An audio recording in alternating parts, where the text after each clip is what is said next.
Hello, Messi Dominic. Thank you for joining in. Let me turn off the air conditioning. 1 second.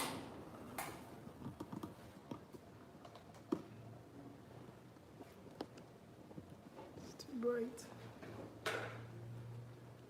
Listen, thank you. Hello, Tammy_0. Thank you for joining in. This is Life's Journey with Benedicta. So sorry we're starting very late today. I put my phone to charge. The phone I transmit on with my YouTube. I put it on to charge. I thought it was charging.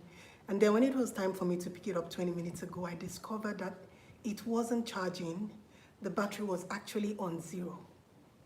So I'm gonna make today's topic really brief because my battery power is running on, I think, less than 30%. So very, very, very sorry about that. But thank you for your patience. Thank you for your patience, and thank you that we have a good turnout today on Instagram and on YouTube Live. My YouTube is going to be discussing destigmatization of divorce. Destigmatization of divorce. We're going to be using the Melinda and Bill Gates divorce as a case study. What is destigmatization?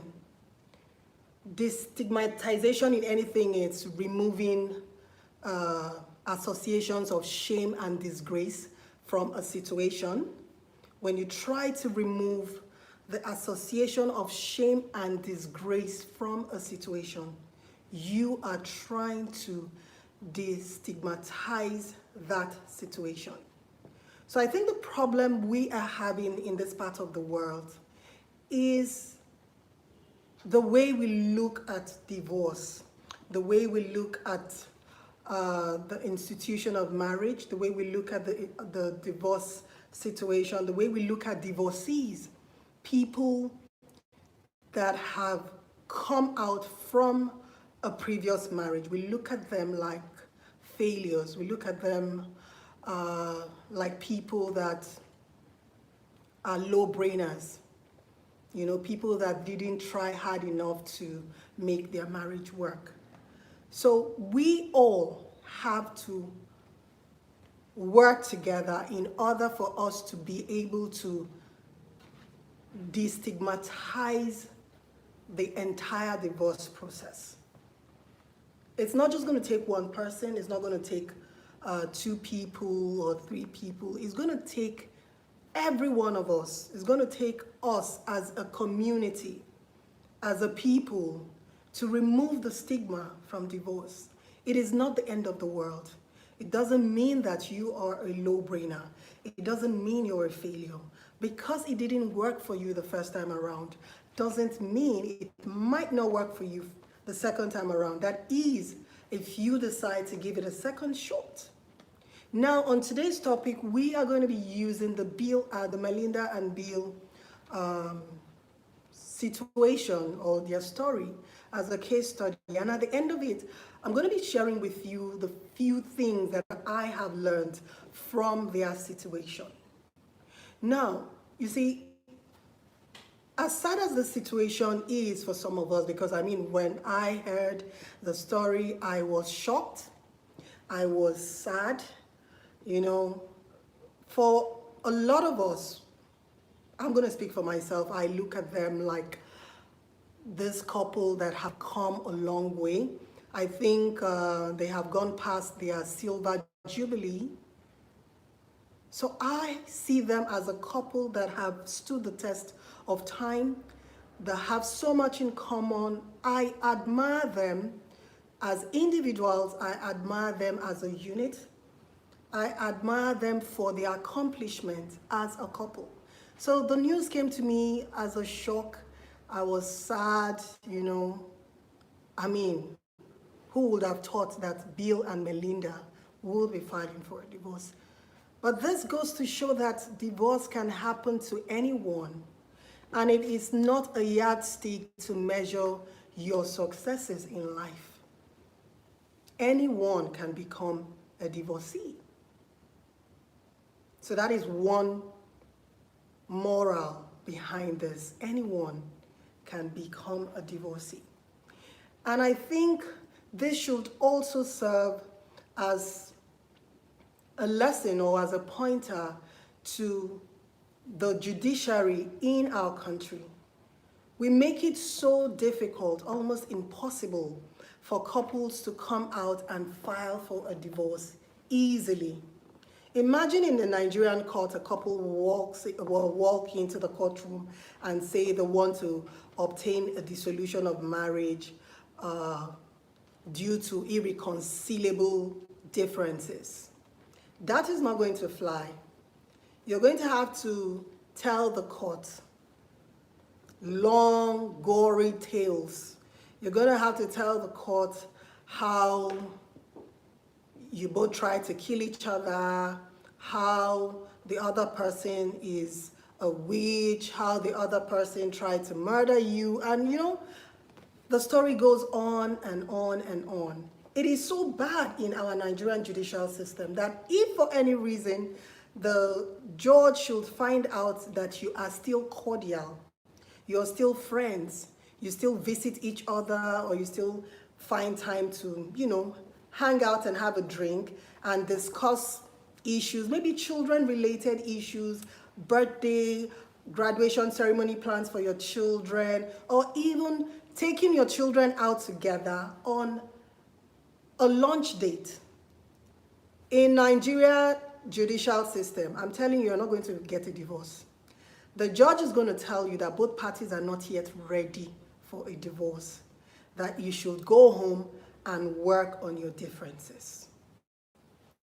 That is how crazy our judicial system is in this country. So it is sad that you can see how it's done in other countries. Irreconcilable differences. Irreconcilable differences are, difficulties that couples face in a relationship or in their marriage that have made them to come to a realization that the marriage can no longer work. They do not have what it takes to continue living amicably. Their differences has led to so many issues in that marriage, making both parties realize that the marriage can no longer work. So they go to court in the United States and they file for a dissolution of their marriage based on irreconcilable differences. In Nigeria, it's not going to work that way. You're going to have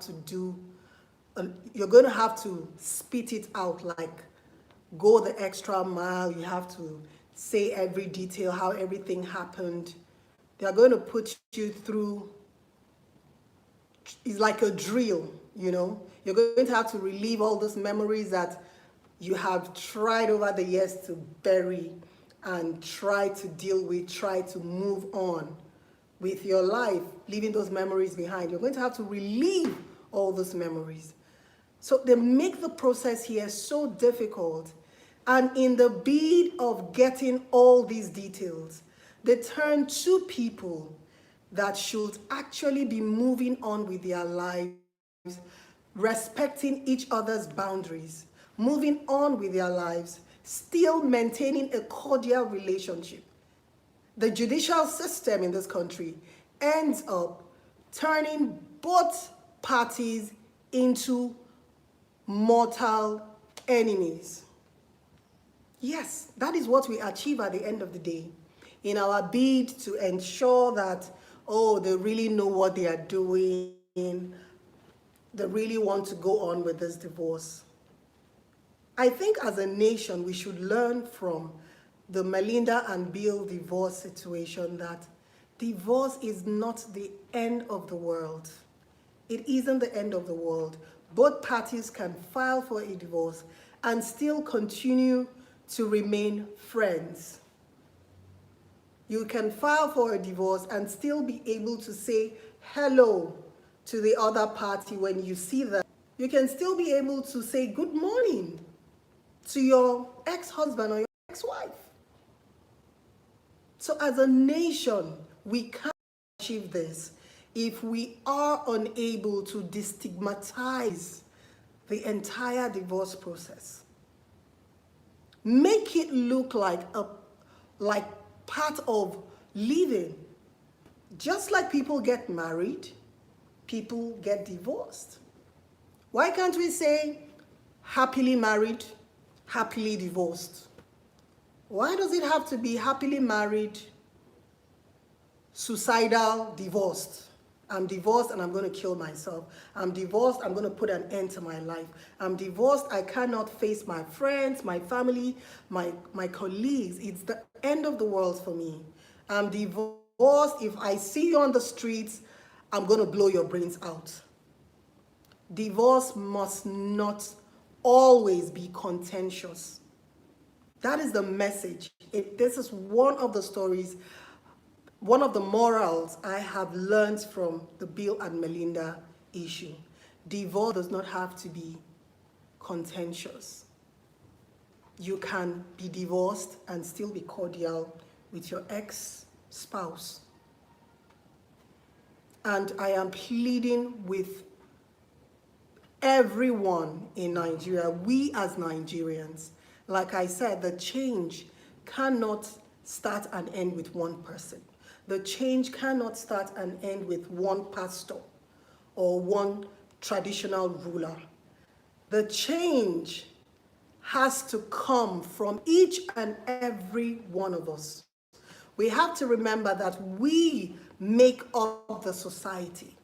The society is not made up of one particular tribe or made up of one particular religious sect. We make up the society. So until we begin to remove with divorce, we cannot as a society. So we have to collectively destigmatize the entire divorce process. You should be able to say, hello, my name is Benedicta, I'm a divorcee. I have been there, done that, I'm still alive, I'm happy, I'm living my best life ever, I am happy to be who I am, and I am positive that tomorrow holds so much in store for me. We should be able to look at it as a part of life, as something that can happen to anyone, irrespective of your age, irrespective of your financial standing, irrespective of your religious background. Divorce can happen to anyone.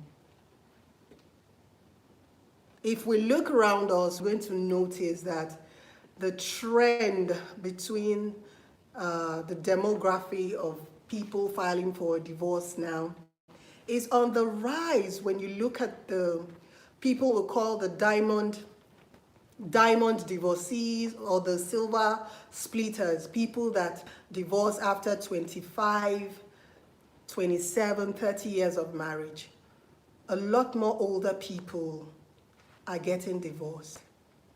And some of the reasons are, you can say, from my own perspective, I'll say some of the reasons that I think is causing divorce for older couples are longer life expectancy. You know, in the civilized world, in developed countries, their life expectancy rate is higher than our life expectancy rate. You'll see someone at 80, you'll see a couple at 90, 82. They are holding hands, taking walks, going on holiday vacations, on boats, on boat cruises. So they begin to realize that they might be 60, they might be 70. This is not the end of the world for them. They want to do more, they want to see the world, they want to be happy. And with the kids out of the way, at 60, most men and women at 60 are grandmothers, they are grandfathers, they have the children out of the way, They now just want to live their life. They want to be happy. So they realize that at 60 and at 70, they have the financial independence, they don't have the children, want to come out of it and in their marriage because they were raising children together. Some couples were enduring their marriage because of the financial implication. You know, as a couple, you get to split the bills at home. You get to put monies together for children, tuition, and all of those. But with the children out of the way, you might just want to live that happy life, and know what it feels like. People want to be happy. They just want to live. So I'm thinking that these can be some of the reasons why we are having older people getting divorced these days. They just want to live that unlived life. They have held back for so many years, raising kids, splitting bills, putting bills together, putting finances together to, build a family, be free, and live a happy life. So, long life suddenly, because in the case of Bill and Melinda, I'm thinking that even with the whole quarantine, the lockdown, that could have also affected their relationship. Couples were forced to now live with each other for such a long period of time. Maybe they now didn't have to make all those foreign business trips that they once used to make. They didn't have the usual distractions from business partners, business engagement. They now had to sit down and face each other one-on-one for such a long period of time as a couple. And maybe they might have just realized that they're in a romantic relationship. Maybe they've stopped seeing themselves as romantically involved. They now see themselves more as business partner, having been in business together for such a long period of time. Sometimes that can also kill that flame, that passion that couples are advised never to allow to die in their relationship. So do not get so engrossed in the business aspect of partnership between you and your spouse to the point where you forget that you were once romantically involved.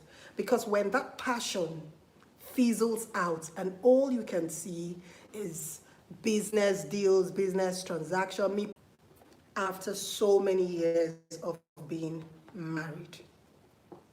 So that is one of the morals that I have learned from the Bill and the Melinda split.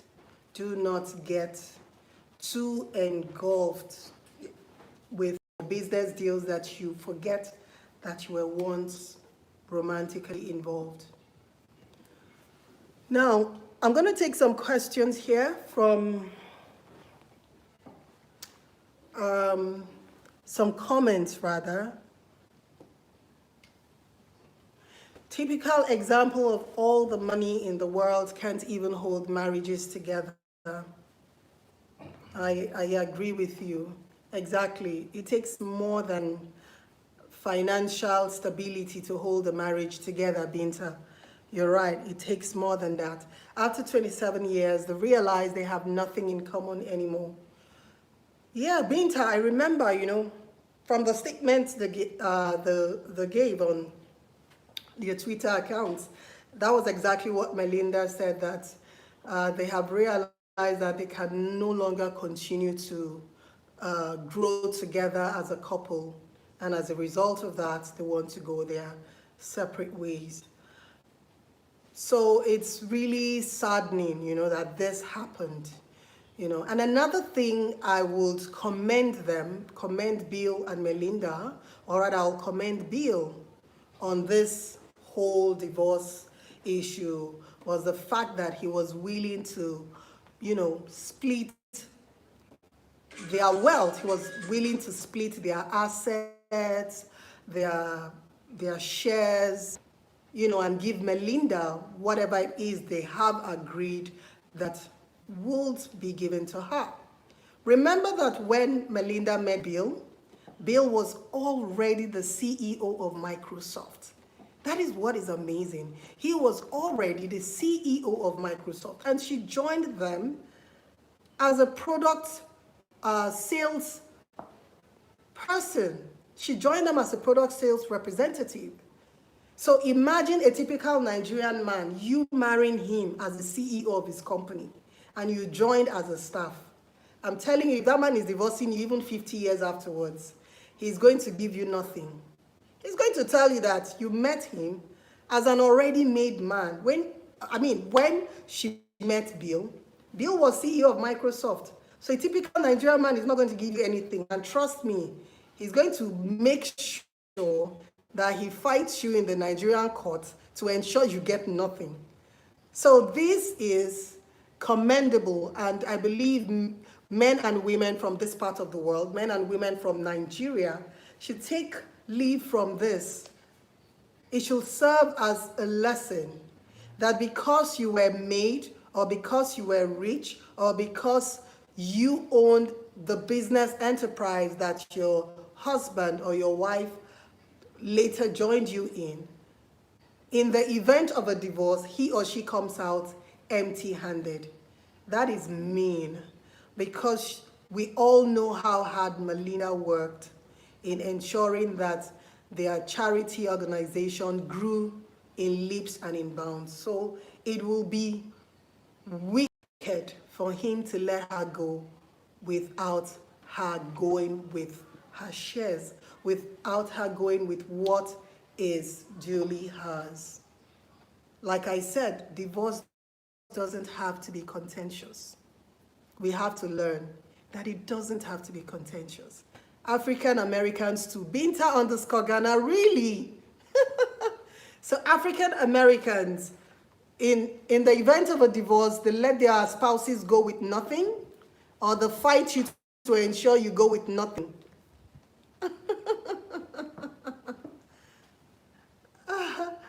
Okay, Josian Mask said, yes, only in Nigeria because our laws are not enforced. It's not because our laws are not enforced. There are too many factors to that, you know. We have the laws, but sometimes they choose to look the other way without paying attention to what the law says as regards divorce, settlement of properties, etc. They choose to look the other way. So like I said, we all have a lot of learning to do. There are so many things we ought to learn from this Melinda and Bill divorce situation, you know. So we should learn that Black Americans will say she earned getting Jack. She earned getting Jack after devoting 27 years of her life. Come on, that's not fair.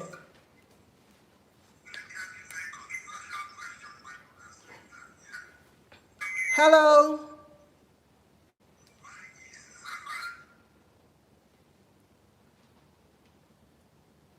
So Binta_Ghana said, been there, done that, and moving forward happily and full of life's great expectancies of wonderful things ahead.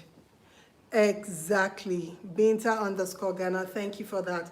Been there, done that. Yeah, we should be able to say, I have been there, I have done that, and it's part of my past, it's part of what has molded me into being this person that I am today. It is not the end of you. It is just the beginning of many more wonderful things to come your way. Takes maturity and understanding, having no bitterness. There is no shame in divorce. Exactly. Absolutely. Destigmatizing divorce. There is no shame in it. As long as we continue to look at divorce as a shameful thing, as a thing of disgrace, we will never be able to have divorce situations that are not contentious. Divorce will always be a battlefield here in this country. It is always going to be contentious. People are always going to be at daggers drawn to destroy each other in the process of a divorce. But don't get me wrong, sometimes your intentions are pure. You do not want to have a contentious divorce, but no matter how hard you try for peace to reign, the other party is at daggers drawn. And in a situation like that, there is nothing you can do. You can only fight back. So like I keep saying, it takes two. We all as a society have to learn that divorce is not the end of the world. It's not working. Move on. Move on and still be able to say hello and good morning when next you see your spouse.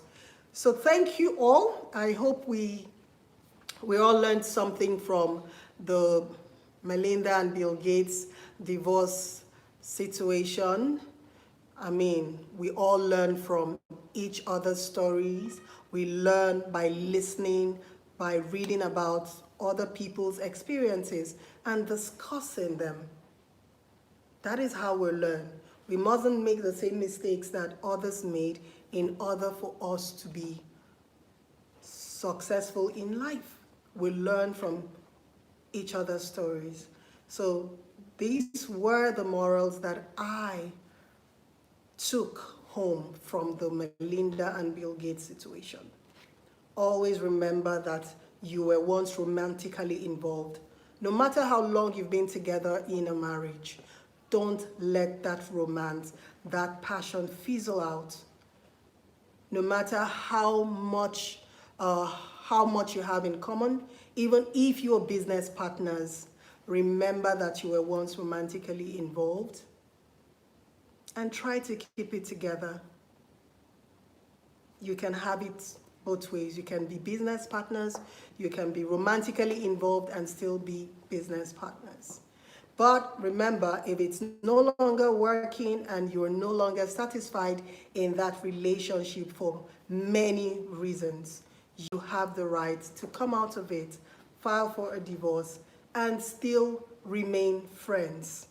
Not all divorce should be contentious. Thank you all for watching and do have a lovely, lovely, lovely weekend. See you same time next week.